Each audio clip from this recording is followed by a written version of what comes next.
আমৃত্যু ভালোবাসি তোকে। লেখনীতে সালমা চৌধুরী। আজকে রয়েছে 12তম পর্ব। গল্প পাঠে আছি আমি তারিফ। আবির ভাইয়ের সাথে কথা বলেছে। এই খুশিতে মেঘ সারা বাড়ি ছুটছে।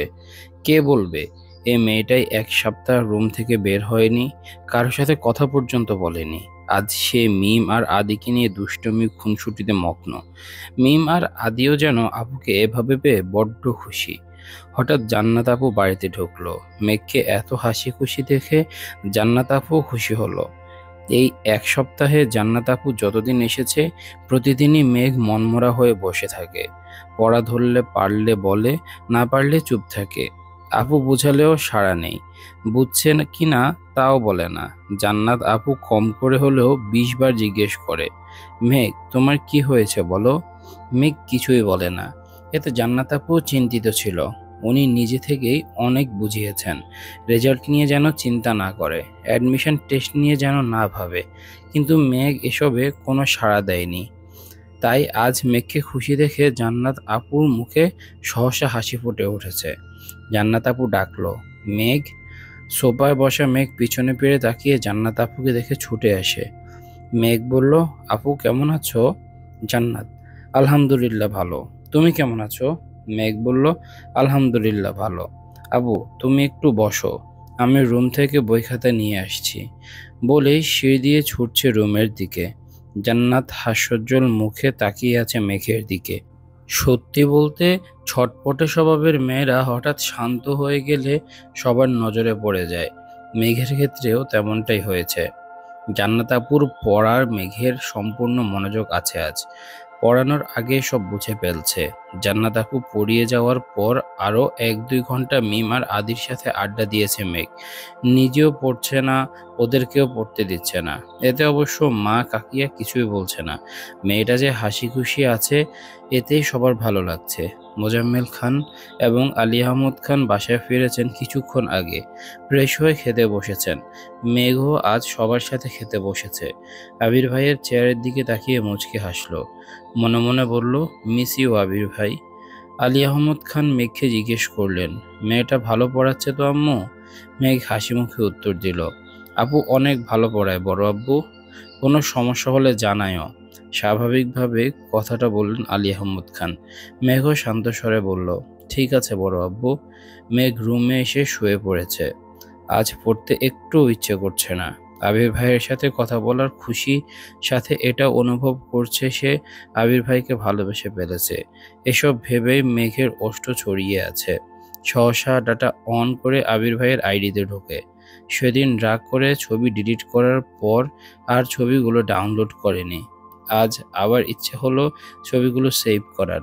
এখন আর রাগ অভিমানে আবির ভাইয়ের ছবি ডিলিট করবে না এই প্রতিজ্ঞা করলো। আবির ভাইয়ের আইডিতে ঢুকতে একটা পোস্ট চোখে পড়ে, আমার স্বপ্নগুলো হাতছানি দেয় সন্ধ্যা তারার মাঝে। সাথে কক্সবাজার সমুদ্র সৈকতে তোলা একটা ছবি। 2 ঘন্টা আগে পোস্ট করেছেন। মেঘ সঙ্গে সঙ্গে ছবিতে কেয়ার রিয়েক্ট দিল। একটা লাভ ইমোজিও কমেন্ট করলো। আবির ভাইয়ের ছবি দেখে মেঘেরও কক্সবাজার যেতে খুব ইচ্ছে করছে। কিন্তু চাইলে তো সব ইচ্ছে পূরণ হয় না। এক দৃষ্টিতে ছবিটা কিছুক্ষণ দেখলো, তারপর আস্তে আস্তে সব ছবি সেভ করতে লাগলো। গ্যালারিতে একটা একটা অ্যালবাম খুললো। নাম দিল ফকি ট্র্যাম্পল। এখানে আবির ভাইয়ের সব ছবি একসাথে রাখলো। আবির ভাইকে দেখতে দেখতে কখন ঘুমিয়ে গেছে কে জানে। কেটে গেল আরও 2-3 দিন। মেঘ নিজের রুটিন মতো খায়, গোসল করে, ঘুমায়, পড়াশোনা করে। মাঝখানে 5-7 দিন একদমই পড়াশোনা করেনি। এই গ্যাপটাও এখন ফিল আপ করছে। ক্লান্ত লাগলে আবির ভাইয়ের ছবি দেখে। আজ কোচিং টিউশন কিছু নেই, তাই দুপুরে খেয়ে ঘুমিয়েছে মেঘ। বিকেলে ঘুম থেকে উঠে ফ্রেশ হয়ে নিচে আসে কফি খাওয়ার জন্য। নিচে আসতেই চোখে পড়ে মিম আর আদি অনেক গিফট ছড়িয়ে দেখছে। মেঘকে দেখে আদি ছুটে যায় মেঘের কাছে। আদি বলল, আপু দেখো ভাইয়া কত গিফট নিয়ে এসেছে আমাদের জন্য। অনেকগুলো শামুক এনেছে, সবার নাম লেখা। আসো আসো, এর মধ্যে মিম 2টো শামুক নিয়ে এসেছে। দেখো আপু, তোমার নামের একটা, আমার নামের একটা। মেঘ এক পলক তাকালো শামুকের দিকে। শামুকগুলোর উপর সুন্দর করে ভেসে আছে নামটা। মেঘ উত্তেজিত কণ্ঠে জিজ্ঞেস করলো, আবির ভাই কখন এসেছে? মিম হাসি মুখে উত্তর দিল, কিছুক্ষণ আগেই এসেছে। মেঘ আর কিছু না বলে সিঁড়ি দিয়ে ব্যস্ত পায়ে উঠতে লাগলো। মিম পিছন থেকে ডাকলো, আপু কোথায় যাচ্ছ? আরো গিফট আনছে ভাইয়া, আসো দেখে যাও। মেঘ গলা উঁচু করে বলল, একটু পরে আসছি। হুটোপুটি করে ওঠে, অন্তহীন ছুটে আবির ভাইয়ের রুমের দিকে। ঠিক দরজার সামনে এসে থামে। উত্তেজিত হাতের ধাক্কায় চাপানো দরজা সহসা খুলে গেল। আবির শাওয়ার শেষ করে কোমরে টাওয়েল জড়িয়ে উন্মুক্ত শরীরে ওয়াশরুম থেকে বের হয়েছে মাত্র। সারা শরীরে বিন্দু বিন্দু পানিতে চিকচিক করছে। প্রশস্ত বুকের লোমগুলোতেও পানি জমে আছে। চুল থেকে টুপটুপ করে পানি পড়ছে। মেঘের দিকে নির্বাক চোখে তাকিয়ে আছে আবির। মেয়েটার এলোমেলো চুলগুলো উড়ছে এদিক সেদিক। এই কয়েকদিনে অষ্টাদশীর মুখটা মলিন হয়ে গেছে। গায়ের রঙও কিছুটা চেপে গেছে। গভীর দৃষ্টিতে তা পরখ করতে ব্যস্ত আবির। এদিকে আবির ভাইয়ের আবিষিত নেশাভরা চোখের চাউনিতে অষ্টাদশীর কোমল মনে অশান্ত অস্থির ঢেউ আছড়ে পড়ে। মনে হচ্ছে সিডর, আইলা, জলোচ্ছ্বাস সবকিছু একসাথে হানা দিয়েছে। এতদিন পর প্রিয় মানুষটাকে দেখছে, তাও আবার এই অবস্থায়। আবির ভাইকে এই অবস্থায় দেখে মেঘের অন্তঃস্থলে শিহরণ জাগায়। মেঘের মনে অকস্মাৎ গান বেজে উঠল। দৃষ্টিতে যেন সে রাসপুতিন, খুন হয়ে যায় আমি প্রতিদিন, নামধাম জানি সাথে তার সবকিছু, তবুও নিলাম আমি তার পিছু। টেনে হিচড়ে অনেক কষ্টে দৃষ্টি নামালো মেঘ। বক্ষ স্পন্দন জোরালো হলো, অষ্টাদশীর ভেতরটা ভরে এলো, এ যেন প্রশান্তির হাওয়া। আবির তখনও দুর্বোধ্য দৃষ্টিতে তাকিয়ে আছে অষ্টাদশীর পানে। মেঘ গলা খাকারি দিয়ে দীর্ঘশ্বাস ফেলে মাথা নিচু করে কাঁপা কাঁপা কণ্ঠে বলল, সরি। আবিরের এবার হুঁশ ফেরে, অবাক চোখে তাকিয়ে কপাল কুঁচিয়ে বলল, সরি কেন? মেঘ কণ্ঠ খাদে নামিয়ে জবাব দিল, অসময়ে চলে আসছি তাই। এটুকু বলে চলে যেতে নেয় মেঘ। আবির হঠাৎই গম্ভীর গলায় বলে উঠল, দাঁড়া, কি বলতে এসেছিলি বল। মেঘ তৎক্ষণাৎ শীতল কণ্ঠে বলল, ভুলে গেছি। আবির কয়েক সেকেন্ড থামল, ঠোঁটের কোণে দুষ্টু হাসি। নিরুদ্বেগ কণ্ঠে বলল, মনে করে বলে তারপর যাবি। আবির ভাইয়ের কথা শুনে মেঘের হাত পা কাঁপাকাঁপি শুরু হয়ে গেছে। আবির ভাই থাপ্পড় দিবে না তো? মেঘ নরম স্বরে আস্তে ধীরে আবারও বলল, সরি আবির ভাই, এভাবে আর রুমে ঢুকবো না, সরি। আবির কণ্ঠ দ্বিগুণ ভারী করে বিরক্তি নিয়ে বলল, এত ন্যাকামি করছিস কেন মেঘ? তুই কি চাচ্ছিস? এখন আমি চিৎকার দিয়ে বাড়ির সব মানুষ জড়ো করে বলি, ও মা গো, ও বাবা গো, মেঘ আমার সর্বনাশ করে ফেলেছে, আমায় খালি গায়ে দেখে ফেলেছে, এখন আমার কি হবে? আবির ভাইয়ের মুখে এমন কথা শুনে মেঘ হা করে তাকালো আবির ভাইয়ের দিকে। আবির ভাইকে খালি গায়ে দেখে মনের ভেতর পুনরায় উথাল পাতাল শুরু হয়ে যাচ্ছে। মেঘের সমস্ত গায়ে স্রোতের মতো শীতল হাওয়া বয়ে যায়। তৎক্ষণাৎ মাথা নিচু করে ফেলল মেঘ। আবির শক্ত কণ্ঠে আবার বলল, আমি মেয়ে না যে আমায় এই অবস্থায় দেখে ফেলেছিস বলে মান সম্মান চলে যাবে। তুই কি বলতে আসছিলি সেটা বল। মেঘ এবার মাথা নিচু করে কাঁপা কাঁপা গলায় আস্তে আস্তে বলল, আপনাকে দেখতে আসছিলাম। আবির ভ্রু কুঁচকে তাকালো। তৎক্ষণাৎ বলে উঠল, দেখতে আসছিস দেখ, খোঁজ নে আমার, এত ফর্মালিটি করছিস কেন? মেঘ নরম স্বরে বলল, দেখেছি, এখন আসি। ঘুরে এক পা ফেলতে আবির ডাকলো, তোর সাথে কথা আছে, বস এসে। মেঘ ঠায় দাঁড়িয়ে পড়ল সেখানে। মেঘের এবার রক্ত সঞ্চালন বন্ধ হওয়ার পরিস্থিতি হলো। মুখ তুলে তাকাতেও পারছে না, মনে মনে বলছে, আল্লাহ বাঁচাও। আবির আবার বলল, বসতে বললাম তো তোকে। মেঘ ধীরস্থির পায়ে এগিয়ে এসে বিছানার কোণায় বসেছে। চিবুক নামিয়েছে গলায়, দৃষ্টি তার ফ্লোরে। আবির একটা টি শার্ট হাতে নিয়ে ঘুরে এসে মেঘের থেকে কিছুটা দূরে বসেছে। আবির কঠিন স্বরে বলল, কি হয়েছে তোর? মেঘ আবারও কাঁপা কাঁপা কণ্ঠে বলল, আবির ভাই, আপনি কিছু একটা পড়ুন প্লিজ। আবির মুচকি হেসে বেঁচে শরীরেই হাতের গেঞ্জিটা পরে নিল আর বলল, এবার শান্তি হয়েছে? এখন বল, কি হয়েছে তোর? মেঘ চিবুক নামিয়ে শীতল কণ্ঠে উত্তর দিল, কিছু হয়নি। রাগান্বিত স্বরে আবির বলল, মেঘ, ভাবছি তোকে মেডিকেলে বিক্রি করে দেব। মেঘের সংকীর্ণ মুখটা আরো বেশি ছোট হলো। নিভু নিভু চোখে তাকালো আবির ভাইয়ের দিকে। পাতলা অধর নেড়ে বলল, কেন, আমি কি করেছি? আবির অভিভূতের ন্যায় নিষ্পলক চেয়ে রইল মেঘের দিকে। প্রখর তপ্ত স্বরে বলল, এই যে তুই ঠিকমতো খাচ্ছিস না, দিনকে দিন কঙ্কাল হইতেছিস, তোকে এই বাড়িতে রাখার থেকে মেডিকেলে রাখলে বেশি কাজে দিবে। কণ্ঠ ভিজে এলো মেঘের, নেত্রদ্বয় টলমল করছে। কাঁপা কাঁপা গলায় বলল, খাই তো আমি। আবির এবার সরু নেত্রে তাকালো মেঘের চোখের দিকে। নেত্রযুগল টইটম্বুর হয়ে আছে, পল্লব ফেললে পানি গড়িয়ে পড়বে গাল বেয়ে। আবির দীর্ঘশ্বাস ফেলে বলা শুরু করলো, এই কয়দিনে না তুই ঠিকমতো খেয়েছিস আর না তুই ঠিকমতো কোনো কাজ করেছিস।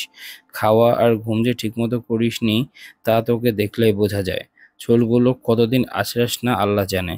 এমনকি তুই পড়াশোনা করিস না, কোচিং টিউশনের প্রতিটা পরীক্ষায় কম নাম্বার পেয়েছিস।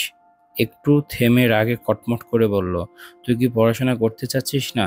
তুই পড়াশোনা না করলে বল, আমি বাড়ির সবার সাথে কথা বলে নেব। আজকের পর কোনোদিন তোর বই নিয়ে বসতে হবে না। তোর জন্য তোকে কেউ কিচ্ছুও বলবে না। মেঘের গাল বেয়ে অঝরে পানি পড়ছে। কান্নারত কণ্ঠে বলল, আমি পড়াশোনা করব। আবির পুনরায় গুরুভার কণ্ঠে বলল, এক সপ্তাহে কোচিং টিউশনের পরীক্ষায় কম নাম্বার পাওয়ার কারণ কি? মেঘ ভনিতা ছাড়াই বলে উঠল, কম পাইনি তো। আবির দাঁতের দাঁত চেপে কণ্ঠে 3 গুণ ভারী করে বলল, আমার সামনে অন্ততপক্ষে মিথ্যা বলিস না। প্রতিটা 30 মার্কের পরীক্ষায় তুই 12, 15, 20 পেয়েছিস। এগুলো কি খারাপ মার্ক না? এই মার্ক পেলে তুই জীবনে চান্স পাবি? মেঘ অকস্মাৎ আবির ভাইয়ের দিকে তাকায়। আওয়াজবিহীন কান্নায় গাল বেয়ে গলায় এসেছে অশ্রুটা। ভেজা কণ্ঠে অবাক চোখে তাকিয়ে বলল, আপনি কিভাবে জানেন?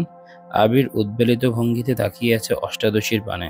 শক্ত কণ্ঠে বলল, মেঘ, আমি তোকে ছাড় দিয়েছি, ছেড়ে দিইনি। তুই কি ভাবছিস তোর কোনো খবর আমার কাছে নেই? তোর কোচিংয়ের পরিচালক আমার স্কুল ফ্রেন্ড। তাছাড়াও তোর নাম্বারের পাশে গার্ডিয়ানের যে নাম্বারটা দেয়া কোচিংয়ে, সেটাও আমার নাম্বার।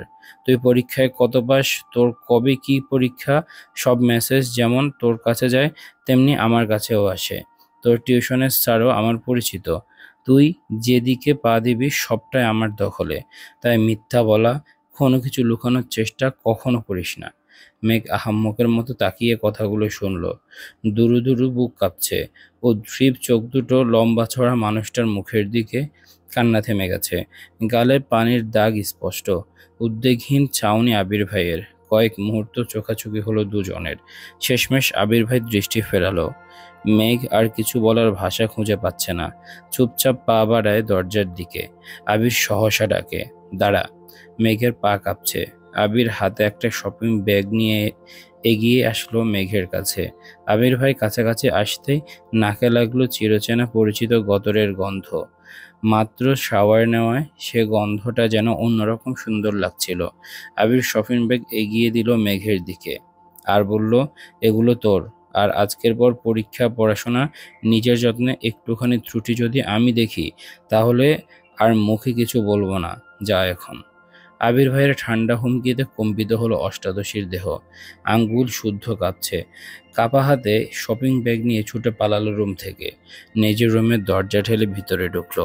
শপিং ব্যাগটা বিছানার পাশে রেখে বিছানায় শুয়ে পড়ল মেঘ। শপিং ব্যাগটা খুলে দেখার ইচ্ছাও করছে না। ইচ্ছের থেকেও বড় বিষয়, সেই শক্তিটাই পাচ্ছে না। বিছানায় শুয়ে চোখ বন্ধ করতেই চোখের সামনে ভেসে উঠল আবির ভাইয়ের সেই উন্মুক্ত দেহ। গায়ে চিকচিক করতে থাকা বিন্দু বিন্দু পানি, সেই ধারালো চাউনি।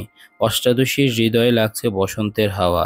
হৃৎপিণ্ডের কম্পনের মাত্রা এতটাই তীব্র যা সহ্য করতে না পেরে মেঘ ডান হাত দিয়ে চেপে ধরেছে। কিন্তু তাতেও যেন কম্পন থামছে না। সহসা চোখ মেলে তাকালো মেঘ। চোখের সামনে থেকে যেন আবির ভাই সরছেই না। চোখ বন্ধ করলেও আবির ভাইকে দেখছে, চোখ মেলে তাকালেও আবির ভাইকে দেখছে। আর বারবার মাথায় আসছে আবির ভাইয়ের বলা কথাগুলো, মেঘ, তোকে ছাড় দিয়েছি, ছেড়ে দেইনি। আবার মনে হচ্ছে তুই যেদিকে পা দিবি সবটাই আমার দখলে। এসব ভেবে বারবার কেঁপে উঠছে অষ্টাদশীর সাথে এক অন্যরকম অনুভূতি কাজ করছে। প্রতিটা মেয়ে চায় তার প্রিয়জন তাকে আগলে রাখুক, চোখে চোখে রাখুক। তেমনি মেঘের কাছে আবির ভাইও প্রিয় মানুষ। আবির ভাই যদি বোনের নজরেও দেখে তারপরেও তো মেঘকে নিয়ে ভাবে, এটা ভেবে মানসিক শান্তি পাচ্ছে মেয়েটা। এভাবে চলল 30 মিনিটের উপরে। তারপর ঘুমের দেশে তলিয়ে গেল মেঘ। উঠল ঠিক সন্ধে নামার আগে। ফ্রেশ হয়ে এসে তৎক্ষণাৎ শপিং ব্যাগটা টেনে আনলো নিজের কাছে। শপিং ব্যাগটা উল্টে সবগুলো জিনিস বিছানার উপর ফেললো। অনেক ছোট ছোট জিনিস এলোমেলো হয়ে পড়ে আছে বিছানার উপর। কম করে হলেও 15-20টা হাতের ব্রেসলেট, মুক্তার মালা, কানের দুলের সংখ্যা অগণিত। দেখে মনে হচ্ছে উনি বেঁচে দেখার সময় পাননি। যা পেয়েছেন সব নিয়ে নিয়েছেন। বড় একটা শামুকে লেখা মাই পারসুয়েট, আর একটা শামুকে লেখা মাহাদিবা খান মেঘ। এছাড়াও অসংখ্য ছোট ছোট শামুক, একটা কাছের বয়ম ভরা, যার সবগুলোই আবির নিজের হাতে কুড়িয়ে এনেছে। এগুলো বাদে আরও যা যা সাজার জিনিস ছিল, খাবার জিনিস, সেগুলোর টেস্ট ভালো, এগুলো দিয়েছে মেঘকে। মেঘ বিস্ময়কর চোখে তাকিয়ে দেখছে সবগুলো জিনিস। প্রিয় মানুষের নাম অথবা প্রিয়জনের কণ্ঠ, যেখানে আকাশসম মন খারাপ দূর করতে সক্ষম, সেখানে তার দেয়া সামান্যতম উপহারও অমূল্য সম্পদ। আবির ভাই যে তার কথা ভেবে আলাদাভাবে জিনিসগুলো এনেছেন, এতে যেন অষ্টাদশীর খুশিতে আত্মহারা হয়ে গেছে। একটা মুক্তার মালা গলায় পরলো, দুহাতে দুটো ব্রেসলেট, কানেও দুল পরলো এক সেট, ঠোঁটে হালকা গোলাপি কালার লিপস্টিকও দিয়েছে। উত্তেজিত পায়ে বাহিরে বের হলো নিজের রুম থেকে। সিঁড়ি দিয়ে নামতে যাবে, তখনই চোখে পড়ে আবির ভাই উঠতেছে সিঁড়ি দিয়ে। হয়তো কোথাও গিয়েছিলেন। মেঘ সিঁড়ি দিয়ে আর নামেনি, ঠায় দাঁড়িয়ে আছে সেখানে। বুকের ভেতর ধুকপুক করছে। আবির ভাই কাছাকাছি আসতে উত্তেজিত কণ্ঠে বলে উঠল, আবির ভাই, আমাকে কেমন লাগছে?